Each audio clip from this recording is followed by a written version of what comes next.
ನಮಸ್ಕಾರ. ಪ್ರಿಯ ಕೇಳುಗರೆ, ಮಹಿಳೆ ಕೇವಲ ಒಂದು ಕುಟುಂಬದ ಭಾಗವಲ್ಲ.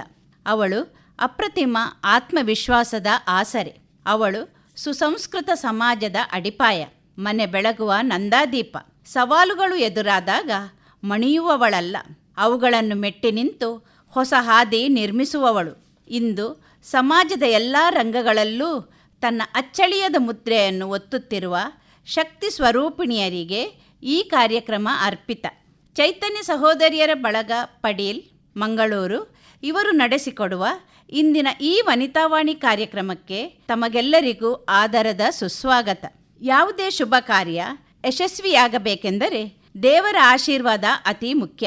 ನಮ್ಮ ಮನಸ್ಸಿನ ಅಂಧಕಾರ ದೂರವಾಗಿ ಜ್ಞಾನದ ಜ್ಯೋತಿ ಬೆಳಗಲು ಆ ಪರಮಾತ್ಮನನ್ನು ಭಕ್ತಿ ಭಾವದಿಂದ ಪ್ರಾರ್ಥಿಸೋಣ. ಈಗ ಪ್ರಾರ್ಥನೆ ನಮ್ಮ ಸಹೋದರಿಯರಾದ ವಸಂತಿ, ಮಮತಾ, ಮಾನಸ ಹಾಗೂ ಜ್ಞಾನೇಶ್ವರಿ ಇವರಿಂದ. ಗೌರಿ ಪ್ರಿಯಾನಂದನ ಗಜಾನನ, ಗೌರಿ ಪ್ರಿಯಾನಂದನ ಗಜಾನನ, ಗೌರಿ ಪ್ರಿಯಾನಂದನ. ಸಿಂಧೂರಲೇಪಿತ ಚಂದ್ರವಿರಾಜಿತ, ಸಿಂಧೂರಲೇಪಿತ ಚಂದ್ರವಿರಾಜಿತ, ಮಂಗಳಮೂರುತಿ ಪಾಹಿ ಗಜಾನನ, ಮಂಗಳಮೂರುತಿ ಪಾಹಿ ಗಜಾನನ. ಗೌರಿ ಪ್ರಿಯಾನಂದನ ಗಜಾನನ, ಗೌರಿ ಪ್ರಿಯಾನಂದನ ಗಜಾನನ, ಗೌರಿ ಪ್ರಿಯಾನಂದನ. ವಿಘ್ನ ವಿನಾಶಕ ಮೂಷಿಕ ವಾಹನ, ವಿಘ್ನ ವಿನಾಶಕ ಮೂಷಿಕ ವಾಹನ, ಪಾರ್ವತಿ ನಂದನ ಹೇ ಗಜವದನ, ಪಾರ್ವತಿ ನಂದನ ಹೇ ಗಜವದನ. ಗೌರಿ ಪ್ರಿಯಾನಂದನ ಗಜಾನನ, ಗೌರಿ ಪ್ರಿಯಾನಂದನ ಗಜಾನನ, ಗೌರಿ ಪ್ರಿಯಾನಂದನ, ಗೌರಿ ಪ್ರಿಯಾನಂದನ, ಗೌರಿ ಪ್ರಿಯಾನಂದನ. ನಾವಿಂದು ಸಂಕ್ರಮಣದ ಕಾಲಘಟ್ಟದಲ್ಲಿದ್ದೇವೆ. ಅಭಿವೃದ್ಧಿಯ ಹೆಸರಿನಲ್ಲಿ ನಾವು ಭೂಮಿ ತಾಯಿಯನ್ನು ಶೋಷಣೆ ಮಾಡುತ್ತಿದ್ದೇವೆ. ನದಿಗಳು ಬತ್ತುತ್ತಿವೆ, ಗುಡ್ಡಗಳು ಕುಸಿಯುತ್ತಿವೆ. ಇದು ಕೇವಲ ಚರ್ಚೆಯಲ್ಲ, ಇದು ನಮ್ಮ ಅಳಿವು ಉಳಿವಿನ ಪ್ರಶ್ನೆ. ಪ್ರಕೃತಿಯನ್ನು ನಾವು ರಕ್ಷಿಸಿದರೆ ಮಾತ್ರ ಪ್ರಕೃತಿ ನಮ್ಮನ್ನು ರಕ್ಷಿಸುತ್ತದೆ. ಪ್ರಕೃತಿ ಮತ್ತು ಮಹಿಳೆ ಇಬ್ಬರೂ ಪೋಷಕರು. ಪ್ರಕೃತಿ ನಮಗೆ ಬದುಕನ್ನು ನೀಡಿದರೆ ನಾವು ಅದನ್ನು ಉಳಿಸಿಕೊಳ್ಳುವ ಜವಾಬ್ದಾರಿಯನ್ನು ಹೊರಬೇಕಿದೆ. ಇಂದಿನ ದಿನಗಳಲ್ಲಿ ಜಾಗತಿಕ ತಾಪಮಾನ ಏರುತ್ತಿದೆ, ಕಾಡುಗಳು ನಾಶವಾಗುತ್ತಿವೆ. ನಮ್ಮ ಮುಂದಿನ ಪೀಳಿಗೆಗೆ ಶುದ್ಧ ಗಾಳಿ ಮತ್ತು ನೀರನ್ನು ನೀಡಬೇಕೆಂದರೆ ಪರಿಸರ ಸಂರಕ್ಷಣೆ ಕೇವಲ ಘೋಷಣೆಯಾಗಬಾರದು, ಅದು ನಮ್ಮ ಜೀವನದ ಭಾಗವಾಗಬೇಕು. ಮನೆಯಿಂದಲೇ ನಾವು ಪ್ಲಾಸ್ಟಿಕ್ ಮುಕ್ತ ಬದುಕನ್ನು ಶುರು ಮಾಡೋಣ. ಈಗ ಚರ್ಚೆ, ಪರಿಸರ ಸಂರಕ್ಷಣೆಯಲ್ಲಿ ನಮ್ಮ ಪಾತ್ರ. ಬರಹ ಸಾವಿತ್ರಿ ಭಟ್, ಭಾಗವಹಿಸುತ್ತಿದ್ದಾರೆ ರೂಪಾ, ಶಾಲಿನಿ, ಶೈಲಜಾ, ವಸಂತಿ ಮತ್ತು ಜ್ಞಾನೇಶ್ವರಿ. ಸುಮಕ್ಕ, ನೋಡಿದ್ರಾ ಇದನ್ನು? ನಮ್ಮ ಪಾರ್ಕ್ ಪಕ್ಕದ ಖಾಲಿ ಸೈಟ್ನಲ್ಲಿ ಯಾರೋ ರಾತ್ರಿ ಕಸ ಎಸೆದು ಹೋಗಿದ್ದಾರೆ. ವಾಸನೆ ತಡೆಯೋಕೆ ಆಗ್ತಾ ಇಲ್ಲ. ಹೌದು ಜಯಶ್ರೀ, ನಾನು ಬೆಳಿಗ್ಗೆ ರಂಗೋಲಿ ಹಾಕುವಾಗ ನೋಡಿದೆ. ಮಳೆ ಬಂದಿದ್ದಕ್ಕಂತೂ ಪ್ಲಾಸ್ಟಿಕ್ ಚೀಲಗಳೆಲ್ಲ ತೇಲುತ್ತಾ ರೋಡ್ ಮೇಲೆ ಬಂದಿವೆ. ಜನರು ತಮ್ಮ ಮನೆಯನ್ನಷ್ಟೇ ಸ್ವಚ್ಛ ಮಾಡ್ತಾರೆ, ತಮ್ಮ ಮನೆ ಕಸವನ್ನು ಹೊರಗೆ ಬಿಸಾಡ್ತಾರೆ. ಭೂಮಿ ತಾಯಿಯನ್ನು ಕಸದ ತೊಟ್ಟಿ ಮಾಡ್ತಾರೆ. ಈ ಭೂಮಿ ನಮಗೆ ಮನೆ ಇದ್ದ ಹಾಗೆ ಅನ್ನೋದನ್ನು ಮರೆತೇ ಬಿಟ್ಟಿದ್ದಾರೆ. ಕಸದ ಗಾಡಿ ಇವತ್ತೂ ಬಂದಿಲ್ಲ ಅಲ್ವಾ? ಆ ಕಸದ ವಾಸನೆಗೆ ಕಾರನ್ನು ಗ್ಯಾರೇಜಿನಿಂದ ತೆಗಿಯೋಕ್ಕೂ ಆಗ್ತಾ ಇಲ್ಲ. ಯಾರಿಗೆ ದೂರು ಕೊಡಬೇಕು ಹೇಳಿ? ದೂರು ಕೊಡೋದು ಸರಿ ಜಯಶ್ರೀ, ಆದರೆ ಆ ಕಸದಲ್ಲಿ ಅರ್ಧದಷ್ಟು ಕಸ ನಮ್ಮದೇ ಅಲ್ವಾ? ಪ್ಲಾಸ್ಟಿಕ್ ಕಪ್ಪುಗಳು, ಪ್ಲಾಸ್ಟಿಕ್ ಕವರ್ಗಳು. ನಮ್ಮ ಮನೆಯ ಕಸಕ್ಕೆ ಬೇರೆಯವರಿಗೆ ದೂರು ಕೊಡುವುದು, ಬೇರೆಯವರನ್ನು ದೂರುವುದು ಎಷ್ಟು ಸರಿ? ಅಂದರೆ ಏನು ಮಾಲಿನಿ ಅಕ್ಕ, ನಾವು ಕಸವನ್ನು ಮನೆಯಲ್ಲೇ ಇಟ್ಕೋಬೇಕಾ? ನಾವು ಟ್ಯಾಕ್ಸ್ ಕಟ್ಟೋದಿಲ್ವಾ? ಕ್ಲೀನ್ ಮಾಡೋದು ಸರ್ಕಾರದ ಜವಾಬ್ದಾರಿ. ಟ್ಯಾಕ್ಸ್ ಕಟ್ತೇವೆ ಅಂದ ಮಾತ್ರಕ್ಕೆ ಎಲ್ಲವನ್ನೂ ಸರ್ಕಾರ ಮಾಡಲಿ ಅಂತ ಕೂತ್ಕೊಳ್ಳಕ್ಕೆ ಆಗ್ತದಾ? ಸರ್ಕಾರ ಮಾಡುವುದು ಮಾಡಲಿ, ನಾವು ನಮ್ಮ ಜವಾಬ್ದಾರಿಯನ್ನು ಮರೆಯಬಾರದಲ್ವಾ? ನಾವು ಬಿಸಾಕಿದ ಕಸ ಎಲ್ಲಿಗೆ ಹೋಗುತ್ತೆ ಗೊತ್ತಾ? ಕೆರೆಗಳಿಗೆ ಅಥವಾ ಊರ ಹೊರಗಿರೋ ನದಿಗೆ, ಹಳ್ಳಕ್ಕೆ. ಅಲ್ಲಿನ ನೀರು ಕಲುಷಿತವಾಗಿ ಆ ವಿಷ ನಮಗೇ ಬರುತ್ತೆ. ನಮ್ಮ ಕೆರೆಗಳೆಲ್ಲ ಇವತ್ತು ಚರಂಡಿಗಳಾಗಿವೆ. ಹಿಂದಿನ ಕಾಲದಲ್ಲಿ ಕೆರೆಯನ್ನು ಊರಿನ ಜೀವನಾಡಿ ಅಂತಿದ್ರು. ಈಗ ಕೆರೆಯಲ್ಲಿ ನೀರಿಗಿಂತ ಹೆಚ್ಚಾಗಿ ಚಿಪ್ಸ್ ಪ್ಯಾಕೆಟ್, ಪ್ಲಾಸ್ಟಿಕ್ ಬಾಟಲಿಗಳೇ ಕಾಣಿಸ್ತಿವೆ. ನಮಗೆ ಇಷ್ಟೊಂದು ನಿರ್ಲಕ್ಷ್ಯವೇ? ನೀವು ಹೇಳಿದ್ದು ಸರಿ. ಮೊನ್ನೆ ನಮ್ಮ ಮನೆ ಮುಂದಿನ ಚರಂಡಿ ಪೂರ್ತಿ ಬ್ಲಾಕ್ ಆಗಿತ್ತು. ಕಾರಣ ಏನು ಗೊತ್ತಾ? ಬರೀ ಪ್ಲಾಸ್ಟಿಕ್ ಕಸ. ವಾಸನೆಗೆ ಮನೆಯಲ್ಲಿ ಕೂತ್ಕೊಳ್ಳಿಕ್ಕೆ ಆಗ್ತಾ ಇರಲಿಲ್ಲ. ನಮ್ಮ ಮನೆಯ ಕಸ ನಾವೇ ಎಲ್ಲೆಂದರಲ್ಲಿ ಬಿಸಾಡಿದರೆ ಅದರ ಪರಿಣಾಮ ನಾವೇ ಅನುಭವಿಸಬೇಕು. ನಾವು ಮಣ್ಣಿಗೆ ವಿಷ ಹಾಕಿದರೆ ಆ ವಿಷ ನಾವು ತಿನ್ನುವ ಅನ್ನದ ಮೂಲಕ ನಮ್ಮ ಹೊಟ್ಟೆಗೆ ಸೇರುತ್ತೆ. ನಾವು ಎಸೆಯುವ ಪ್ಲಾಸ್ಟಿಕ್ ಅಷ್ಟೊಂದು ವಿಷವಾ? ಅಷ್ಟೊಂದು ತೊಂದರೆಯಾಗುತ್ತಾ ಅದರಿಂದ? ಹೌದು ಜಯಶ್ರೀ, ನಾವು ಎಸೆಯುವ ಪ್ಲಾಸ್ಟಿಕ್ ಮಣ್ಣಿನಲ್ಲಿ ಕರಗಲು 100 ವರ್ಷಗಳೇ ಬೇಕು. ಅಷ್ಟರವರೆಗೆ ಅದು ಮಣ್ಣಿನ ಫಲವತ್ತತೆಯನ್ನು ಹಾಳು ಮಾಡುತ್ತೆ. ಮಳೆ ನೀರು ಭೂಮಿಯೊಳಗೆ ಇಳಿಯದಂತೆ ತಡೆಯುತ್ತೆ. ಅದಕ್ಕೆ ಅಂತರ್ಜಲ ಮಟ್ಟ ಕುಸಿಯುತ್ತಿರುವುದು. ಹೌದು, ಹಿಂದೆ ನಾವು ಕಸವನ್ನು ಮಣ್ಣಿನಲ್ಲಿ ಹೂತು ಗೊಬ್ಬರ ಮಾಡ್ತಿದ್ವಿ. ಈಗಿನ ಕಸ ಮಣ್ಣಿನಲ್ಲಿಯೂ ಕರಗುವುದಿಲ್ಲ, ಅತ್ತ ಪ್ರಾಣಿಗಳಿಗೂ ಆಹಾರವಾಗುವುದಿಲ್ಲ. ನಮ್ಮ ದನಗಳು, ಪ್ರಾಣಿಗಳು ಆ ಪ್ಲಾಸ್ಟಿಕ್ ತಿಂದು ಸಾಯುತ್ತಿವೆ. ಅಷ್ಟೇ ಅಲ್ಲ ಜಯಶ್ರೀ, ಕಳೆದ ವಾರ ನಿಮ್ಮ ಮಗನಿಗೆ ಡೆಂಗ್ಯೂ ಬಂದಿತ್ತು ಅಂದೆಯಲ್ಲ? ಈ ಚರಂಡಿಯಲ್ಲಿ ಪ್ಲಾಸ್ಟಿಕ್ ಸಿಲುಕಿ ನೀರು ನಿಂತದ್ದಕ್ಕೆ ಅಲ್ವಾ ಸೊಳ್ಳೆಗಳು ಹೆಚ್ಚಾಗಿದ್ದು? ಈಗ ಒಳಚರಂಡಿ ವ್ಯವಸ್ಥೆಯನ್ನು ನಮ್ಮ ಸರ್ಕಾರ ಮಾಡಿದೆ. ಆದರೆ ಎಷ್ಟೋ ವಠಾರದವರು ತಮ್ಮ ಮನೆಯ ನೀರನ್ನು ಮಾರ್ಗಕ್ಕೆ ಬಿಟ್ಟು ಸುತ್ತಮುತ್ತಲಿನ ಮನೆಯವರಿಗೆ ಉಚಿತ ಮಲೇರಿಯಾ, ಡೆಂಗು ಜ್ವರವನ್ನು ಹಂಚ್ತಾ ಇದ್ದಾರೆ. ಅಷ್ಟೇ ಯಾಕೆ, ಈಗಿನ ಕಾಲದಲ್ಲಿ ಕ್ಯಾನ್ಸರ್ನಂಥ ಕಾಯಿಲೆಗಳು ಹೆಚ್ಚಾಗಲು ಕಾರಣ ಏನು? ನಾವು ಬಳಸುವ ಕೆಮಿಕಲ್ಸ್, ಪ್ಲಾಸ್ಟಿಕ್ನಲ್ಲಿ ಬಿಸಿ ಪದಾರ್ಥಗಳನ್ನು ಹಾಕಿ ತಿನ್ನುವುದು, ಇದೆಲ್ಲ ನಮ್ಮ ಆರೋಗ್ಯದ ಮೇಲೆ ನೇರ ಪರಿಣಾಮ ಬೀರುತ್ತೆ. ಬೆಳಿಗ್ಗೆ ಹಕ್ಕಿಗಳ ಚಿಲಿಪಿಲಿ ಕೇಳ್ತಾ ಇದ್ದ ನಮ್ಮ ಪರಿಸರ ಇಂದು ಮೊಬೈಲ್ ರಿಂಗ್ ಟೋನ್ ಮತ್ತು ಗಾಡಿಗಳ ಹಾರ್ನ್ಗಳಿಂದ ತುಂಬಿ ಹೋಗಿದೆ. ಶುದ್ಧ ಗಾಳಿ ಎನ್ನುವುದು ಕೇವಲ ಮರೀಚಿಕೆಯಾಗಿದೆ. ಗಾಳಿಯಲ್ಲಿ ಬರೀ ಧೂಳು, ಹೊಗೆ. ನಾವು ಉಸಿರಾಡುವ ಗಾಳಿಯಲ್ಲಿ ಇವತ್ತು ವಿಷಕಾರಿ ಅನಿಲಗಳೇ ಜಾಸ್ತಿ ಇವೆ. ನಾವು ಮರಗಳನ್ನು ಕಡಿಯುತ್ತಾ ಹೋದಂತೆ ನಮಗೆ ಬೇಕಾದ ಆಮ್ಲಜನಕ ಕಡಿಮೆ ಆಗ್ತಾ ಹೋಗ್ತದೆ. ಗಾಳಿ ಮಾತ್ರ ಅಲ್ಲ ಸುಮಕ್ಕ, ಮಣ್ಣು ಕೂಡ ವಿಷವಾಗಿದೆ. ಹೆಚ್ಚು ಬೆಳೆ ಬರಲಿ ಅಂತ ನಾವು ಹಾಕುವ ರಾಸಾಯನಿಕ ಗೊಬ್ಬರ ಮಣ್ಣನ್ನು ಬರಿದು ಮಾಡ್ತಿದೆ. ಮೊದಲು ಮಣ್ಣಿನಲ್ಲಿ ಎಷ್ಟೊಂದು ಎರೆಹುಳುಗಳಿದ್ದವು, ಈಗ ಮಣ್ಣು ಕಲ್ಲಿನಂತಾಗಿದೆ. ಮಳೆ ಬಂದರೆ ನೀರು ಹೀರಿಕೊಳ್ಳುವ ಶಕ್ತಿಯೂ ಇಲ್ಲ. ಮೊನ್ನೆ ಪೇಪರಿನಲ್ಲಿ ಓದಿದ ನೆನಪು. ಕಾಡಾನೆಗಳು ಊರಿಗೆ ನುಗ್ಗಿ ಬೆಳೆ ನಾಶ ಮಾಡಿದವಂತೆ. ನಾವು ಆನೆಯನ್ನು ದೂಷಿಸುತ್ತೇವೆ, ಆದರೆ ತಪ್ಪು ಯಾರದ್ದು? ಅಷ್ಟೇ ಅಲ್ಲ, ಒಬ್ಬರ ಮನೆಗೆ ಚಿರತೆ ನುಗ್ಗಿ ಅತ್ತೆಯ ಮಂಚದ ಕೆಳಗೆ ಅವಿತುಕೊಂಡಿತ್ತಂತೆ ಅಲ್ವಾ? ಸೊಸೆ ಧೈರ್ಯದಿಂದ ಅತ್ತೆಯ ಮಂಚದ ಹತ್ತಿರ ಹೋಗಿ ಮಲಗಿದ್ದ ಅತ್ತೆಯನ್ನು ಕೋಣೆಯಿಂದ ಸುರಕ್ಷಿತವಾಗಿ ಕರೆದುಕೊಂಡು ಬಂದಳಂತೆ ಅಲ್ವಾ? ನಿಜ ಮಾಲಿನಿ ಅಕ್ಕ, ಆನೆಗಳ ಹಾದಿಯನ್ನು ನಾವು ಒತ್ತುವರಿ ಮಾಡಿಕೊಂಡಿದ್ದೇವೆ.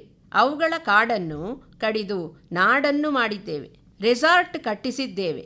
ಈಗ ಅವು ತಿನ್ನೋಕೆ ಆಹಾರ ಇಲ್ಲದೆ ನಾಡಿಗೆ ಬರದೆ ಇನ್ನೇನು ಮಾಡ್ತವೆ? ಪ್ರಾಣಿ ಪಕ್ಷಿಗಳಿಲ್ಲದ ಜಗತ್ತಿನಲ್ಲಿ ಮನುಷ್ಯ ಒಬ್ಬನೇ ಬದುಕಲು ಸಾಧ್ಯವಿಲ್ಲ.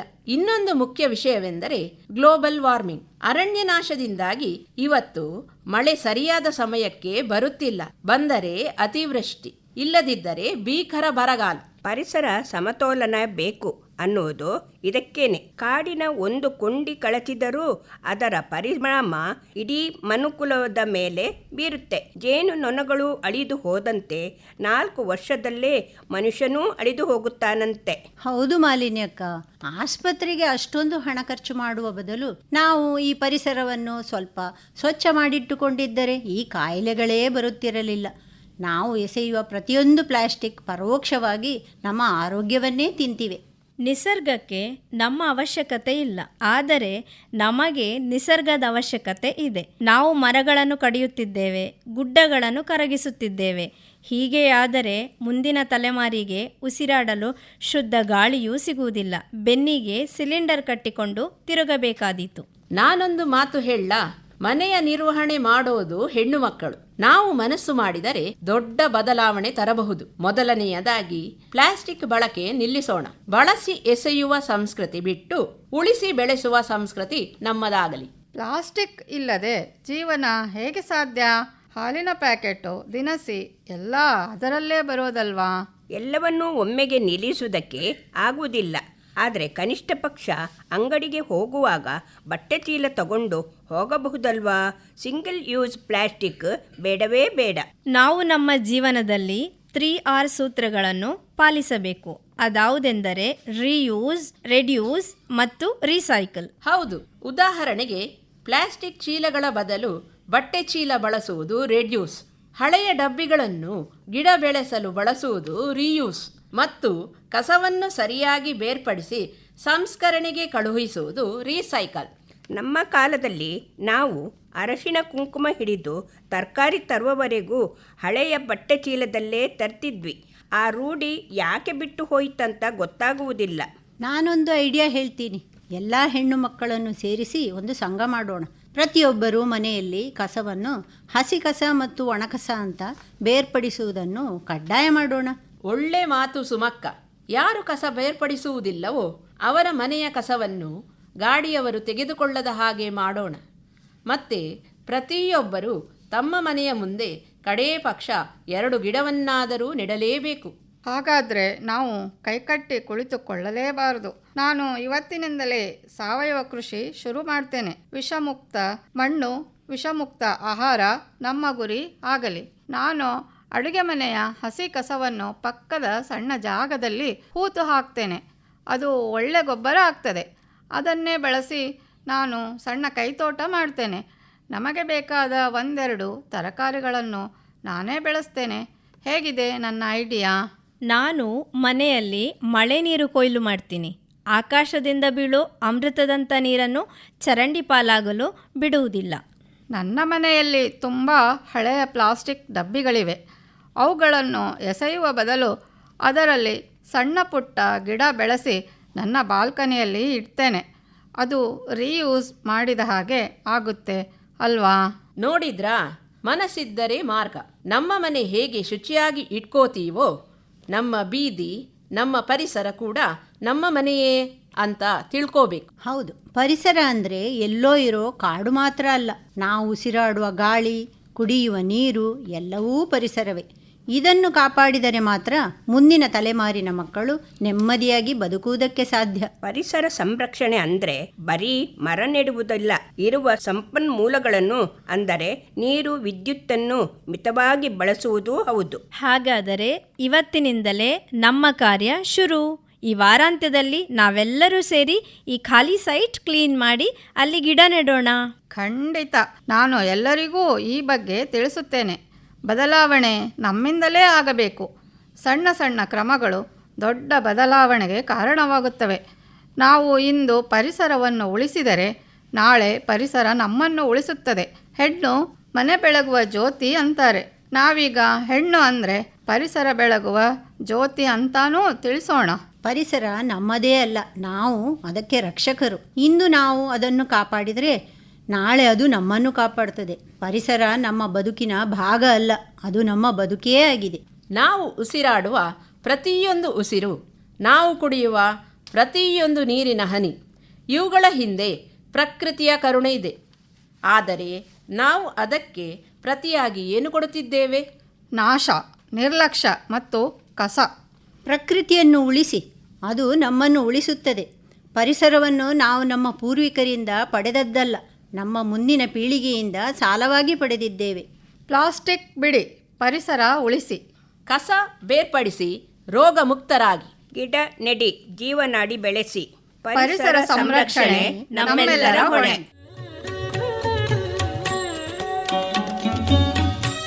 ಪರಿಸರ ಹೋರಾಟ ಎಂದ ಕೂಡಲೇ ಇಡೀ ದೇಶದ ಗಮನ ಸೆಳೆದದ್ದು ನಮ್ಮ ಕರ್ನಾಟಕದ ಅಪ್ಪಿಕೋ ಚಳುವಳಿ.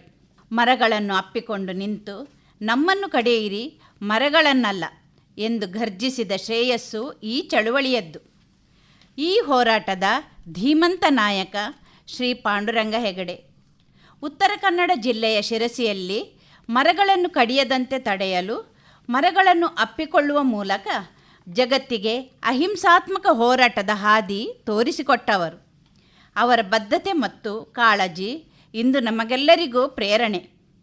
ಅವರ ಚಿಂತನೆಗಳು ನಮ್ಮ ರಕ್ತದಲ್ಲಿ ಪರಿಸರ ಪ್ರೇಮವನ್ನು ಎಬ್ಬಿಸಲಿ. ಈಗ ಅಪ್ಪಿಕೋ ಚಳುವಳಿಯ ಕುರಿತು ಮಾತನಾಡಲಿದ್ದಾರೆ ಸಾವಿತ್ರಿ ಭಟ್ ಇವರು. ಕರ್ನಾಟಕ ಪರಿಸರ ಹೋರಾಟದ ಇತಿಹಾಸದಲ್ಲಿ ಅಪ್ಪಿಕೋ ಚಳುವಳಿ ಒಂದು ಮೈಲಿಗಲ್ಲು. ಇದು ಒಂದು ಅದ್ಭುತ ಇತಿಹಾಸ. ಮಣ್ಣು ಉಳಿಸಿ ಮರ ಉಳಿಸಿ ಎಂದು ಕೂಗಿದ ಆ ಧ್ವನಿಯ ಹಿಂದೆ ಒಬ್ಬ ದೃಢ ಸಂಕಲ್ಪದ ವ್ಯಕ್ತಿ ಇದ್ದರು. ಅವರೇ ನಮ್ಮ ಹೆಮ್ಮೆಯ ಪಾಂಡುರಂಗ ಹೆಗಡೆ. ಪ್ರಕೃತಿಯನ್ನು ಕೇವಲ ಸಂಪನ್ಮೂಲ ಎಂದು ನೋಡುವ ಇಂದಿನ ಗ್ರಾಹಕ ಸಂಸ್ಕೃತಿಯ ನಡುವೆ ಪ್ರಕೃತಿಯನ್ನು ಜೀವನಾಡಿ ಎಂದು ಭಾವಿಸಿ ಹೋರಾಡಿದ ಧೀಮಂತ ವ್ಯಕ್ತಿತ್ವ ಪಾಂಡುರಂಗ ಹೆಗಡೆಯವರದ್ದು. 1983ರಲ್ಲಿ ಉತ್ತರ ಕನ್ನಡ ಜಿಲ್ಲೆಯ ಮಲೆನಾಡಿನ ಮಡಿಲಲ್ಲಿ ಆರಂಭವಾದ ಅಪ್ಪಿಕೋ ಚಳುವಳಿ ಪ್ರಕೃತಿಯನ್ನು ಕೇವಲ ವಾಣಿಜ್ಯ ಸರಕನ್ನಾಗಿ ನೋಡುವ ಕೈಗಾರಿಕಾ ಆರ್ಥಿಕತೆಯ ನಡುವೆ ಪ್ರಕೃತಿಯೇ ನಮ್ಮ ಉಸಿರು ಮತ್ತು ಬದುಕು ಎಂದು ಸಾರಿದ ಸಾತ್ವಿಕ ಕ್ರಾಂತಿ ಇದು. ಹಿಂದಿನ ಹವಾಮಾನ ವೈಪರೀತ್ಯದ ಈ ವಿಷಮ ಕಾಲಘಟ್ಟದಲ್ಲಿ ಅಪ್ಪಿಕೋ ಚಳುವಳಿಯ ಕುರಿತು ಅವಲೋಕಿಸುವುದು ಅತ್ಯಂತ ಔಚಿತ್ಯಪೂರ್ಣ. ಕೊಡಲಿ ಹಿಡಿದು ಮರ ಕಡಿಯಲು ಬಂದವರ ಮುಂದೆ ಎದೆಗೊಟ್ಟು ನಿಂತು ಮೊದಲು ನನ್ನನ್ನು ಕಡಿಯಿರಿ, ಆಮೇಲೆ ಮರ ಮುಟ್ಟಿ ಎಂದು ಗುಡುಗಿದ ಆ ಸಾತ್ವಿಕ ಹೋರಾಟದ ಕತೆ ಇಂದಿಗೂ ನಮಗೆ ಸ್ಫೂರ್ತಿ. ಸ್ವಾತಂತ್ರ್ಯೋತ್ತರ ಭಾರತದಲ್ಲಿ ಅಭಿವೃದ್ಧಿ ಎಂದರೆ ಕೇವಲ ಕೈಗಾರಿಕೆಗಳ ಸ್ಥಾಪನೆ ಎಂಬ ಭ್ರಮೆ ಇತ್ತು. ಕಾಗದ ಮತ್ತು ಪ್ಲೈವುಡ್ ಕಾರ್ಖಾನೆಗಳಿಗಾಗಿ ಮಲೆನಾಡಿನ ನೈಸರ್ಗಿಕ ದಟ್ಟ ಅರಣ್ಯಗಳನ್ನು ಕಡಿಯಲು ಅರಣ್ಯ ಇಲಾಖೆಯೇ ಪರವಾನಿಗೆ ನೀಡಿತ್ತು. ಶತಶತಮಾನಗಳಿಂದ ಬೆಳೆದಿದ್ದ ಶ್ರೀಗಂಧ, ಹೆಬ್ಬಲಸು, ಮತ್ತಿ ಮರಗಳನ್ನು ಉರುಳಿಸಿ ಅಲ್ಲಿ ಕೇವಲ ವಾಣಿಜ್ಯ ಉದ್ದೇಶದ ನೀಲಗಿರಿ ಮತ್ತು ತೇಗದ ಏಕದಳ ತೋಟಗಳನ್ನು ನಿರ್ಮಿಸಲು ಹೊರಟಾಗ ಮಲೆನಾಡಿನ ಸೂಕ್ಷ್ಮ ಪರಿಸರದ ವ್ಯವಸ್ಥೆ ಏರುಪೇರಾಯಿತು. ಜಲಮೂಲಗಳು ಒಣಗತೊಡಗಿದವು. ಮಣ್ಣಿನ ಸವೆತ ಆರಂಭವಾಯಿತು. ಆಗ ಹುಟ್ಟಿಕೊಂಡದ್ದೇ ಸಲ್ಕಾನಿ ಗ್ರಾಮಸ್ಥರ ಆಕ್ರೋಶ.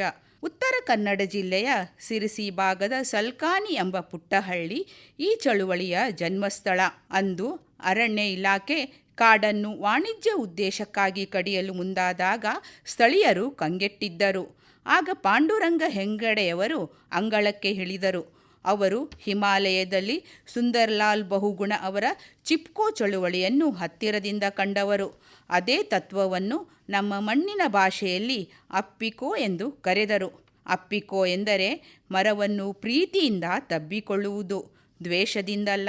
ಪ್ರೀತಿಯಿಂದ ಪ್ರಕೃತಿಯನ್ನು ರಕ್ಷಿಸುವ ಪಾಠವನ್ನು ಅವರು ಅಂದು ಕಲಿಸಿದರು. ಇಡೀ ಅಪ್ಪಿಕೋ ಚಳುವಳಿ ನಿಂತಿರುವುದು ಮಹಾತ್ಮ ಗಾಂಧೀಜಿಯವರ ಸತ್ಯಾಗ್ರಹ ಮತ್ತು ಅಹಿಂಸೆಯ ತಳಹದಿಯ ಮೇಲೆ. ಗಾಂಧೀಜಿಯವರ ಸ್ವರಾಜ್ಯ ಮತ್ತು ಸರ್ವೋದಯ ಕಲ್ಪನೆಯನ್ನು ಹೆಗಡೆಯವರು ಪರಿಸರಕ್ಕೆ ಅನ್ವಯಿಸಿದರು. ಪ್ರಕೃತಿ ನಮ್ಮ ಅವಶ್ಯಕತೆಗಳನ್ನು ಪೂರೈಸಬಲ್ಲುದೇ ಹೊರತು ದುರಾಶೆಯನ್ನಲ್ಲ ಎಂಬ ಗಾಂಧೀಜಿಯವರ ವಾಣಿಯನ್ನೇ ಅವರು ಅಪ್ಪಿಕೋ ಚಳುವಳಿಯ ಪ್ರಾಣವಾಯುವನ್ನಾಗಿ ಮಾಡಿಕೊಂಡರು. ಕೊಡಲಿ ಹಿಡಿದು ಮರ ಕಡಿಯಲು ಬಂದವರ ಮುಂದೆ ಜನರು ಯಾವುದೇ ಆಯುಧ ಹಿಡಿಯಲಿಲ್ಲ, ಕಲ್ಲು ತೂರಲಿಲ್ಲ. ಬದಲಾಗಿ ತಾಯಿಯನ್ನು ಅಪ್ಪಿಕೊಳ್ಳುವಂತೆ ಮರಗಳನ್ನು ಗಟ್ಟಿಯಾಗಿ ತಬ್ಬಿಕೊಂಡರು. ಕಾಡನ್ನು ಕಡಿಯುವ ಮುನ್ನ ನಮ್ಮ ಜೀವ ತೆಗೆದುಕೊಳ್ಳಿ ಎಂಬ ಈ ನೈತಿಕ ನಿಲುವಿನ ಮುಂದೆ ಪ್ರಭುತ್ವದ ದರ್ಪ ಮಂಡಿಯೂರಲೇಬೇಕಾಯಿತು. ಈ ಹೋರಾಟದಲ್ಲಿ ಹೆಗಡೆಯವರು ಮೊದಲು ಕೈ ಹಿಡಿದದ್ದು ರೈತರನ್ನು. ರೈತರಿಗೆ ಕಾಡೆಂದರೆ ಕೇವಲ ಸೌದೆಯಲ್ಲ, ಅದು ಅವರ ಬದುಕಿನ ಜೀವನಾಡಿ. ಕಾಡು ಹೋದರೆ ಮಳೆ ಇಲ್ಲ, ಮಳೆ ಇಲ್ಲದಿದ್ದರೆ ಬೆಳೆ ಇಲ್ಲ ಎಂಬ ವಾಸ್ತವವನ್ನು ಅವರು ರೈತರಿಗೆ ಮನವರಿಕೆ ಮಾಡಿದರು. ಅವರು ಹಳ್ಳಿಗಳಲ್ಲಿ ಪಾದಯಾತ್ರೆ ಮಾಡಿ ರೈತರನ್ನು ಸಂಘಟಿಸಿದರು. ರೈತರು ನಮ್ಮ ಹೊಲಗಳನ್ನು ಬಿಟ್ಟು ಕಾಯಲು ಬಂದರು ಎಂದರೆ ಅದರ ಹಿಂದೆ ಹೆಗಡೆಯವರ ಪ್ರೇರಣಾತ್ಮಕ ಮಾತುಗಳಿದ್ದವು. ಕಾಡು ಅಳಿದರೆ ನಾಡು ಅಳಿಯುತ್ತದೆ ಎಂಬ ಘೋಷಣೆ ಪ್ರತಿಯೊಬ್ಬ ರೈತನ ಮಂತ್ರವಾಯಿತು.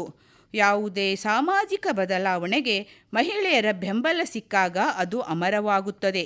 ಅಪ್ಪಿಕೋ ಚಳುವಳಿಯ ಅತಿ ದೊಡ್ಡ ಶಕ್ತಿಯೇ ಮಹಿಳೆಯರು. ಮಹಿಳೆಯರು ಅಪ್ಪಿಕೋ ಚಳುವಳಿಯ ಬೆಂಬಲಿಗರಾಗಲಿಲ್ಲ, ಅವರು ಮುಂಚೂಣಿಯ ಸೈನಿಕರಾದರು. ಪಾಂಡುರಂಗ ಹೆಗಡೆಯವರು ಮಹಿಳೆಯರಲ್ಲಿ ತಾಯ್ತನದ ಮಮತೆಯನ್ನು ಪರಿಸರದ ಕಡೆಗೆ ತಿರುಗಿಸಿದರು. ಮಹಿಳೆಯರು ಗುಂಪು ಗುಂಪಾಗಿ ಕಾಡಿಗೆ ತೆರಳಿ ಮರಗಳನ್ನು ಅಪ್ಪಿಕೊಂಡು ನಿಂತಾಗ ಅರಣ್ಯ ಇಲಾಖೆಯ ಅಧಿಕಾರಿಗಳೇ ನಡುಗಿ ಹೋದರು. ಅವರ ಈ ಅದ್ಭುತ ಧೈರ್ಯ ಮತ್ತು ನೈತಿಕ ಶಕ್ತಿ ಅರಣ್ಯ ಇಲಾಖೆಯ ಅಧಿಕಾರಿಗಳು ಮತ್ತು ಪೊಲೀಸರನ್ನು ಅಸಹಾಯಕರನ್ನಾಗಿ ಮಾಡಿತು. ಇದು ಭಾರತೀಯ ನಾರಿಯ ಪರಿಸರ ಪ್ರಜ್ಞೆಗೆ ಹಿಡಿದ ಕೈಗನ್ನಡಿ. ಅಂದು ಹೆಗಡೆಯವರು ಮಹಿಳೆಯರಿಗೆ ನೀಡಿದ ಧೈರ್ಯ ಇಂದು ಪಶ್ಚಿಮ ಘಟ್ಟಗಳ ರಕ್ಷಣೆಗೆ ಅಡಿಪಾಯವಾಗಿದೆ. ಹೆಗಡೆಯವರು ಕೇವಲ ಘೋಷಣೆಯನ್ನು ಕೂಗಲಿಲ್ಲ, ಅವರು ಪರಿಸರದ ಸಂರಕ್ಷಣೆಗೆ ಒಂದು ವೈಜ್ಞಾನಿಕ ರೂಪ ನೀಡಿದರು. ಅದುವೇ ಅವರ ಪ್ರಸಿದ್ಧ 3R ಸೂತ್ರ. ಉಳಿಸು, ಇರುವ ಕಾಡನ್ನು ಪ್ರಾಣ ಕೊಟ್ಟಾದರೂ ಉಳಿಸುವುದು. ಬೆಳೆಸು, ನಾಶವಾದ ಜಾಗದಲ್ಲಿ ಮತ್ತೆ ಗಿಡಗಳನ್ನು ನೆಟ್ಟು ಪೋಷಿಸುವುದು. ಬಳಸು, ಅರಣ್ಯದ ಸಂಪನ್ಮೂಲವನ್ನು ದುರಾಶೆಯಿಲ್ಲದೆ ಅಗತ್ಯಕ್ಕೆ ತಕ್ಕಂತೆ ಮಿತವಾಗಿ ಬಳಸುವುದು. ಈ ಸೂತ್ರಗಳು ಇಂದಿನ ಹವಾಮಾನ ವೈಪರೀತ್ಯದ ಕಾಲಕ್ಕೂ ಅನ್ವಯವಾಗುವ ಸಾರ್ವಕಾಲಿಕ ಸತ್ಯಗಳು. ಸಿರ್ಸಿಯ ಕಾಡುಗಳಿಂದ ಹೊರಟ ಪಾಂಡುರಂಗ ಹೆಗಡೆಯವರ ಧ್ವನಿ ವಿಶ್ವಸಂಸ್ಥೆಯವರೆಗೂ ತಲುಪಿತು. ಅವರು ಲಂಡನ್, ಸ್ವಿಟ್ಜರ್ಲ್ಯಾಂಡ್ ಮುಂತಾದ ದೇಶಗಳಿಗೆ ಭೇಟಿ ನೀಡಿ ಭಾರತದ ಹಳ್ಳಿಗಳ ಜನ ಹೇಗೆ ಪರಿಸರವನ್ನು ದೈವತ್ವದಿಂದ ನೋಡುತ್ತಾರೆ ಎಂದು ಜನರಿಗೆ ಸಾರಿದರು. ಒಬ್ಬ ಸರಳ ವ್ಯಕ್ತಿ ಅಂತಾರಾಷ್ಟ್ರೀಯ ಮಟ್ಟದಲ್ಲಿ ಪರಿಸರ ರಾಯಭಾರಿಯಾದದ್ದು ನಮ್ಮ ನಾಡಿಗೆ ಹೆಮ್ಮೆ. ಪಾಂಡುರಂಗ ಹೆಗಡೆಯವರಿಗೆ ನಾವು ಸಲ್ಲಿಸಬಹುದಾದ ಅತಿದೊಡ್ಡ ಗೌರವವೆಂದರೆ ಅವರು ಹಚ್ಚಿದ ಪರಿಸರದ ಜಾಗೃತಿ ಹಣತೆಯನ್ನು ನಂದದಂತೆ ನೋಡಿಕೊಳ್ಳುವುದು. ಕಾಂಕ್ರೀಟ್ ಕಾಡುಗಳ ನಡುವೆ ನಾವು ಉಸಿರಾಡಲು ಪರದಾಡುತ್ತಿರುವ ಈ ಕಾಲದಲ್ಲಿ ಅಪ್ಪಿಕೋ ತತ್ವದ ಅಗತ್ಯ ಬಹಳಷ್ಟಿದೆ. ಹೆಗಡೆಯವರು ಒಂದು ಮಾತು ಹೇಳುತ್ತಿದ್ದರು, ಪ್ರಕೃತಿ ನಮ್ಮ ಅವಶ್ಯಕತೆಗಳನ್ನು ಪೂರೈಸಬಲ್ಲುದು, ಆದರೆ ನಮ್ಮ ದುರಾಸೆಯನ್ನಲ್ಲ. ಇಂದಿನಿಂದ ನಾವು ಕೂಡ ನಮ್ಮ ಸುತ್ತಮುತ್ತಲಿನ ಗಿಡಮರಗಳನ್ನು ಪ್ರೀತಿಸೋಣ, ನೀರನ್ನು ಉಳಿಸೋಣ. ಪಾಂಡುರಂಗ ಹೆಗಡೆಯವರ ಹೋರಾಟ ಕೇವಲ ಇತಿಹಾಸ ಪುಟಗಳಲ್ಲಿ ಉಳಿಯಬಾರದು, ಅದು ನಮ್ಮ ದೈನಂದಿನ ಬದುಕಿನ ಭಾಗವಾಗಬೇಕು. ಪರಿಸರ ದೈವಿಕ ಸೃಷ್ಟಿ, ಹಾಗಾಗಿ ಅದು ಪ್ರಕೃತಿ. ಅಲ್ಲಿ ವಿಕೃತಿ ಇಲ್ಲ, ಬದಲಾಗಿ ಜೀವ ಚೈತನ್ಯದ ಸ್ವರೂಪವೇ ಅಡಕಗೊಂಡ ಭಗವಂತನ ಅದ್ಭುತ ಕೃತಿ. ಮರಗಳು ನಮ್ಮ ಜೀವದ ಉಸಿರು, ಪ್ರಕೃತಿ ನಮ್ಮ ತಾಯಿ, ಅದನ್ನು ಕಾಪಾಡುವುದು ನಮ್ಮೆಲ್ಲರ ಕರ್ತವ್ಯ. ಈಗ ಸಮೂಹ ಗಾನ ಪರಿಸರ ಗೀತೆ ಹಾಡುವವರು ಮಾನಸ, ವಸಂತಿ, ಮಮತಾ, ಸಾವಿತ್ರಿ, ಶೈಲಜಾ, ಜ್ಞಾನೇಶ್ವರಿ, ಶಾಲಿನಿ ಹಾಗೂ ರೂಪ. ಈ ನೆಲ, ಈ ಜಲ, ಈ ಮಣ್ಣು ನಮ್ಮದು, ರಕ್ಷಿಸುವ ಹೊಣೆಗಾರಿಕೆ ನೀವೇ ಹೇಳಿ ಯಾರದು, ನೀವೇ ಹೇಳಿ ಯಾರದು. ನೆಲವಿಲ್ಲದೆ ಜಲವಿಲ್ಲ, ಜಲವಿಲ್ಲದೆ ಜೀವವಿಲ್ಲ, ಸಕಲ ಜೀವರಾಶಿಗಳಿಗೂ ನೆಲ ಜಲ ಬೇಕಲ್ಲ. ನೀರು ಕಾದು ಆವಿಯಾಗಿ, ಆವಿ ಆಕಾಶ ಸೇರಿ ಮೋಡವಾಗಿ ಮಳೆಯ ಸುರಿದು ಮನುಜ ಕುಲಕ್ಕೆ ಬೆಳಕಾಗಿ. ಈ ನೆಲ, ಈ ಜಲ, ಈ ಮಣ್ಣು ನಮ್ಮದು, ರಕ್ಷಿಸುವ ಹೊಣೆಗಾರಿಕೆ ನೀವೇ ಹೇಳಿ ಯಾರದು, ನೀವೇ ಹೇಳಿ ಯಾರದು. ಗಿಡ ಮರಗಳ ಬೆಳೆಸಲಿಲ್ಲ, ಬೆಳೆದ ಮರವ ಉಳಿಸಲಿಲ್ಲ, ಹೆತ್ತೊಡಲಿಗೆ ಬೆಂಕಿ ಇಡುವ ಭ್ರಷ್ಟರು ನಾವಾದೆವಲ್ಲ. ಹಾರಾಡುವ ಹಕ್ಕಿಗಳ ಗೂಡೊಳಗೆ ಕೊಲ್ಲುವೆವು, ನಾಡು ನುಡಿ ಸಂಸ್ಕೃತಿಯ ಬೀದಿ ಪಾಲು ಮಾಡಿದೆವು. ಈ ನೆಲ, ಈ ಜಲ, ಈ ಮಣ್ಣು ನಮ್ಮದು, ರಕ್ಷಿಸುವ ಹೊಣೆಗಾರಿಕೆ ನೀವೇ ಹೇಳಿ ಯಾರದು, ನೀವೇ ಹೇಳಿ ಯಾರದು. ಗಾಳಿ ಬೆಳಕು ಜೀವ ಜಲ ಜೀವವನ್ನು ಉಳಿಸುತ್ತಿದೆ, ಮಾನವನ ಜೀವನಕ್ಕೆ ಜೀವವನ್ನು ಕೊಡುತ್ತಲಿದೆ. ಎಲ್ಲರೂ ಒಂದಾಗೋಣ, ಮಾನವ ಕುಲ ಉಳಿಸೋಣ, ನೆಲ ಜಲ ಉಳಿಸಿ ನೆಲದ ಋಣವ ತೀರಿಸೋಣ. ಈ ನೆಲ, ಈ ಜಲ, ಈ ಮಣ್ಣು ನಮ್ಮದು, ರಕ್ಷಿಸುವ ಹೊಣೆಗಾರಿಕೆ ನೀವೇ ಹೇಳಿ ಯಾರದು, ನೀವೇ ಹೇಳಿ ಯಾರದು, ನೀವೇ ಹೇಳಿ ಯಾರದು. ಇಂದಿನ ಈ ಕಾರ್ಯಕ್ರಮದ ಉದ್ದೇಶ ಕೇವಲ ಮಾತಿಗೆ ಸೀಮಿತವಾಗಬಾರದು. ಸೂರ್ಯ ಮುಳುಗಿದರೂ ನಾಳೆ ಮತ್ತೆ ಹೊಸ ಆಶಯದೊಂದಿಗೆ ಉದಯಿಸುತ್ತಾನೆ. ನಮ್ಮ ಈ ಕಾರ್ಯಕ್ರಮ ಇಲ್ಲಿಗೆ ಮುಗಿದರೂ ಪರಿಸರ ಸಂರಕ್ಷಣೆ ಇಲ್ಲಿಗೆ ಮುಕ್ತಾಯವಾಗಬಾರದು. ನಾವು ಕೈಗೊಂಡ ಪರಿಸರ ಸಂರಕ್ಷಣೆಯ ಸಂಕಲ್ಪ ಮತ್ತು ನಾವು ಪಡೆದ ಅಪ್ಪಿಕೋ ಚಳುವಳಿಯ ಸ್ಫೂರ್ತಿ ನಿಂತ ನೀರಾಗಬಾರದು. ಇಲ್ಲಿ ಕೇಳಿದ ಪ್ರತಿಯೊಂದು ಮಾತು ನಮಗೆ ಪ್ರೇರಣೆಯಾಗಲಿ. ಅಪ್ಪಿಕೋ ಚಳುವಳಿಯ ಹಾದಿಯಲ್ಲಿ ನಾವು ಸಾಗೋಣ. ಇಂದಿನ ಈ ಅರ್ಥಪೂರ್ಣ ಕಾರ್ಯಕ್ರಮವನ್ನು ಆಸಕ್ತಿಯಿಂದ ಆಲಿಸಿ ನಮಗೆ ಬೆಂಬಲ ನೀಡಿದ ಪ್ರತಿಯೊಬ್ಬರಿಗೂ ಚೈತನ್ಯ ಸಹೋದರಿಯರ ಬಳಗ, ಪಡೀಲ್, ಮಂಗಳೂರು ಇವರು ಮಾಡುವ ಧನ್ಯವಾದಗಳು. ನಿರೂಪಣೆ ಮಮತಾ ಭಟ್. ಪ್ರಕೃತಿ ಉಳಿಸಿ ಸಮಾಜ ಬೆಳೆಸಿ.